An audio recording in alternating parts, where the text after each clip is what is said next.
അഹമ്മദാബാദിലെ വിമാന ദുരന്തത്തിൽ മരിച്ചവരിൽ പത്തനംതിട്ട സ്വദേശിനിയായ നഴ്സും കോഴഞ്ചേരി പുല്ലാട് കുറുങ്ങുഴ കോഞ്ഞോൺ വീട്ടിൽ രഞ്ജിത ആർ നായർ ആണ് മരിച്ചത്.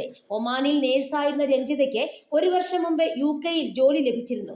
ജോലിയിൽ പ്രവേശിച്ച രഞ്ജിതയ്ക്ക് വൈകാതെ കേരള PSC വഴി കോഴഞ്ചേരി ജില്ലാ ആശുപത്രിയിൽ ജോലി ലഭിച്ചിരുന്നു. ഇതോടെ UK-യിലെ ജോലി അവസാനിപ്പിച്ച് മടങ്ങാനായിരുന്നു തീരുമാനം.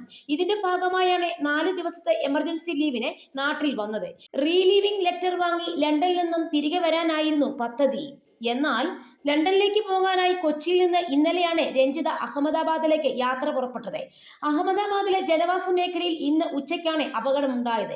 അഹമ്മദാബാദിൽ നിന്ന് ലണ്ടനിലേക്ക് പുറപ്പെട്ട എയർ ഇന്ത്യയുടെ AI-171 വിമാനമാണ് ഇന്ന് ഉച്ചയോടെ ടേക്ക് ഓഫിന് തൊട്ടു പിന്നാലെ തകർന്നു വീണത്.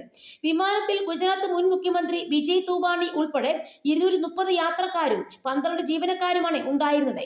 യാത്രക്കാരിൽ 61 പേർ വിദേശികളാണ്.